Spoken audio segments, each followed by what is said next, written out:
Okay, Smackdown. I feel like I haven't done a Smackdown review in a while, but obviously this is special because one, it's the 1,000 day celebration. Now 1,006 days at this point, but 1,000 days celebration of Roman Reigns' title reign, which has gone on forever at this point. I don't even know. I've already had my thoughts on what I've said about before, so I'm not going to repeat myself like a broken record, but I got some things to say when we get to that. Now, they did have a video package basically showing Roman's title reign from coming back at Payback all the way. Was it Payback in 2020 through his title reign as Universal Champion, from going to WrestleMania and defeating Edge and Daniel Bryan all the way to next year's WrestleMania, against Brock, and then winning the WWE Championship. But basically showing him throughout all his opponents, like I said, from an Edge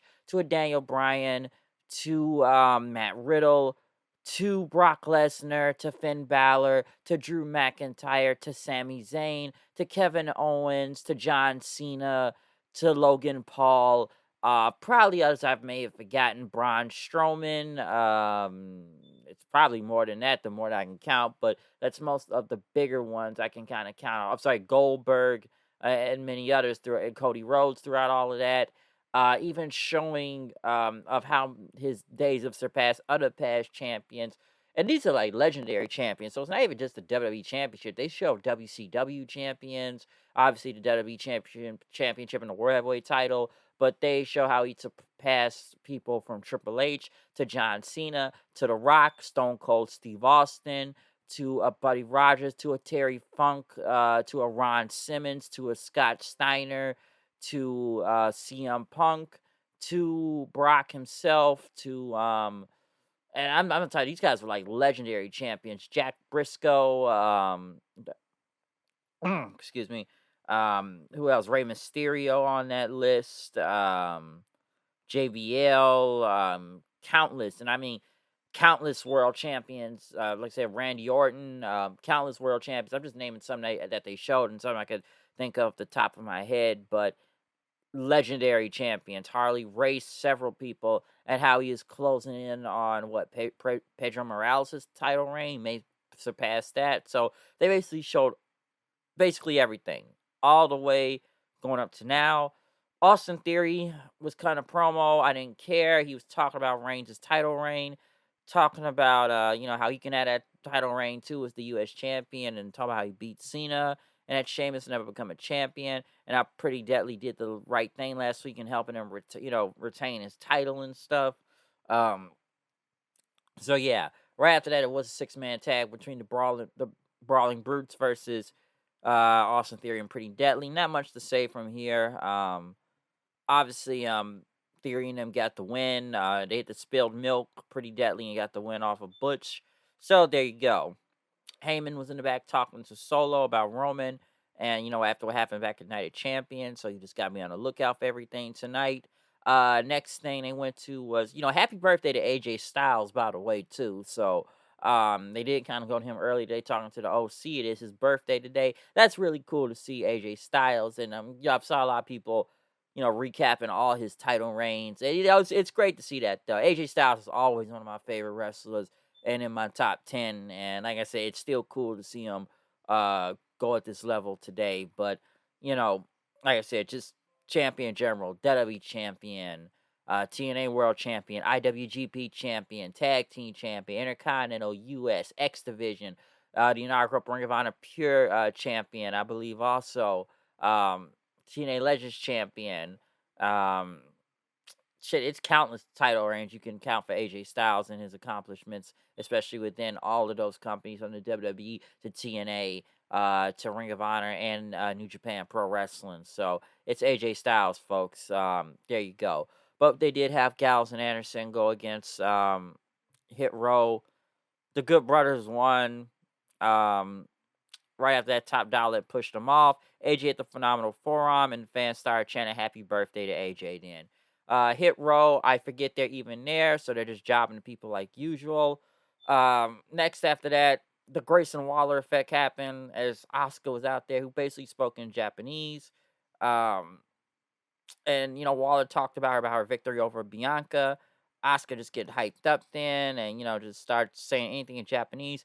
Io Shirai comes out, then they both start arguing with each other in Japanese. All I really understood was the word baka, but as they kept arguing with each other, next thing you know, more women started walking out and they kept interrupting each other. From Bailey to Shotzi to Lacey Evans, who had a cobra on top of her hat, because Cobra clutch and stuff. Then Zelina Vega, and obviously everybody start arguing with each other, and Waller's just excited, and Asuka for some reason had her blue, like, what, mist crawling out of her mouth, and then nobody's ready for Asuka. Bianca ended up attacking her from behind, and mm, they held them all back after that. So, typical WWE segment from there. They show footage of Corbin on NXT the other night attacking Carmelo Hayes. Cameron Grimes says he wants a piece of Corbin.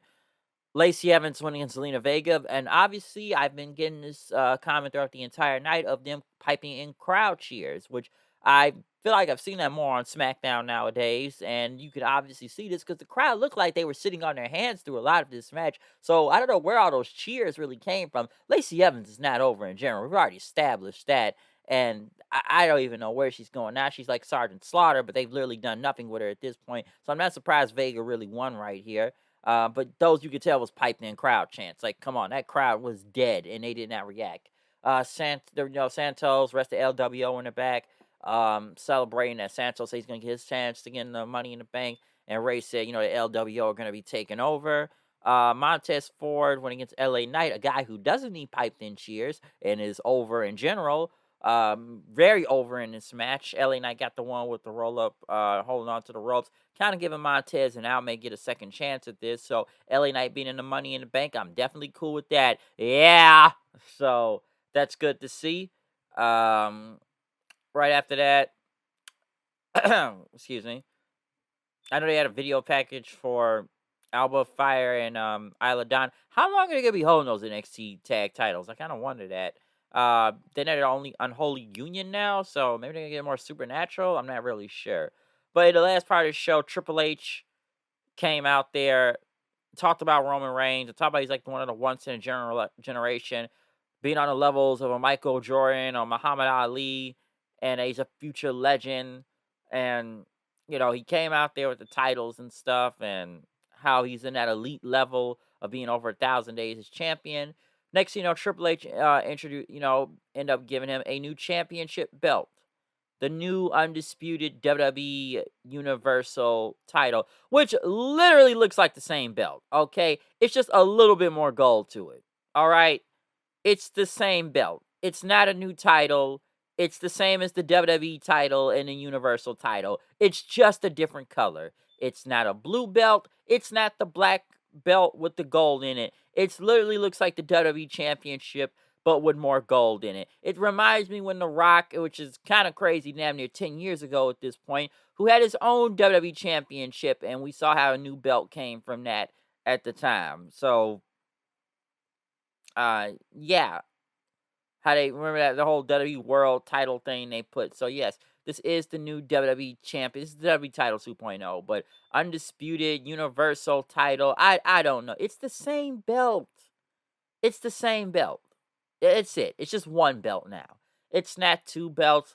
I've already said what I've said before about these title belts. I think they should have just separated it, and not go with this whole creating a new world title, now undisputed WWE Universal title. So it gets confusing. Now instead of 3 belts, we're back to 2 belts now, 2 world championships. Even though I don't know, I'm not gonna go try and explain all of this. But the belt, and I've already had several people tell me this belt looks ass. Okay, it's the same damn belt. All right, nothing different. Same belt like every other belt. So boom, there you go. And then Roman telling everybody to acknowledge him. And then the Usos came out. Triple H ended up leaving the ring, obviously. Um, Roman told Jay to kick him in the face, kick Jimmy in the face. He did it to me at Night Champions. And, he cost me the tag team titles. So you gonna kick him in the face right now. Roman said, "You gonna do this, all right?" But then Jimmy says, "No, no, you need fixing, all right, all right. This I was mean a brother, all right, and brothers treat each other with respect, and you ain't been treating him or us with no respect, okay, all right. We blood and everything, we protected you, but this is my brother, all right." And basically told Solo, man, he gonna use you up too. He gonna abuse you, use you, and betray you at one point, use you to your fullest potential. So, you know, I'm your brother and everything he went on to. But Roman, went on to say, I'm the leader around here. Solo can speak to him for himself. And then Solo says, yeah, you are the tribal chief and I acknowledge you. But these are my brothers. And then he ended up going to the Uso side. Jimmy saying, Roman, what's it gonna be, man? You could be on the island of relevancy by yourself and everything. Roman told him to shut up. Jimmy pie faced him getting some payback then after that. Fans started chanting, holy shit. Jay said, nah, that's not what we about. We gotta calm down here. And Jimmy right, yeah, man, we all brothers and everything. We just want to treat each other like respect. We've all been a family, okay? We can continue this. We could be taking over everything right here on Smackdown. This is our show. We can take over again. But Roman didn't know what to do. They hugged in, but Reigns said no. And Jimmy just looked on. Solo hit it with Samoan Spike. I wasn't really surprised. I feel like that was coming a mile away. And then Roman left. Jay helped him. And as Roman and crew left in, Heyman asked him, like, what about Jay? Because Jimmy is out. But he says Jay will do what he always does. He will fall in line and he will come home. And that was it. That was the show. Obviously, this most likely will lead to a tag match, I believe, with the Usos versus Roman and Solo. Maybe at Money in the Bank, because they really don't have any challengers for Roman right now. And, they don't know what to do. Maybe until SummerSlam he'll have a challenger. But right now, they don't have literally no challenger. Unless one of the Usos face him for the title. I don't know. But right now, who's really a viable challenger for Roman? Okay. Overall, it's more bloodline stuff. And I was talking to people throughout the night. There's one thing, Cole's Kyle told me, like, this is starting to look more and more like that episode of South Park when they were making fun of the WWE. Because literally, the stuff with the bloodline thing and most of the matches, even from Saturday with that tag team match, it's just kind of like, okay, 20-minute match, especially the Roman match, 20-some minute match, ref bump. Next, shenanigans, interferences, usually the Usos or Solo. Roman gets the move, and then one, and then the move is done. Because it's going to be something that's going to further the story within the bloodline and a whole bunch of crazy stuff going on. Just like with Sammy and all that stuff, we're continuing on into it. So, obviously, was what it was out here. Just more bloodline drama, and where will it go next? Where will it go next? I have no idea. But I do believe a tag match is on the horizon, folks. So, other than that, this was the 1,000-day celebration of Roman Reigns' title run on SmackDown with a title belt that literally looks the same as the other two title belts with literally no different type of design and still looks like the WWE Championship. But with more gold, though. With more gold, okay? So, I am out of here. I will see you guys then. Peace out. Comment, subscribe. Follow me on Twitter at HoodedKnight890. Like this video and hit that notification bell. So, I'll see y'all then. Peace out.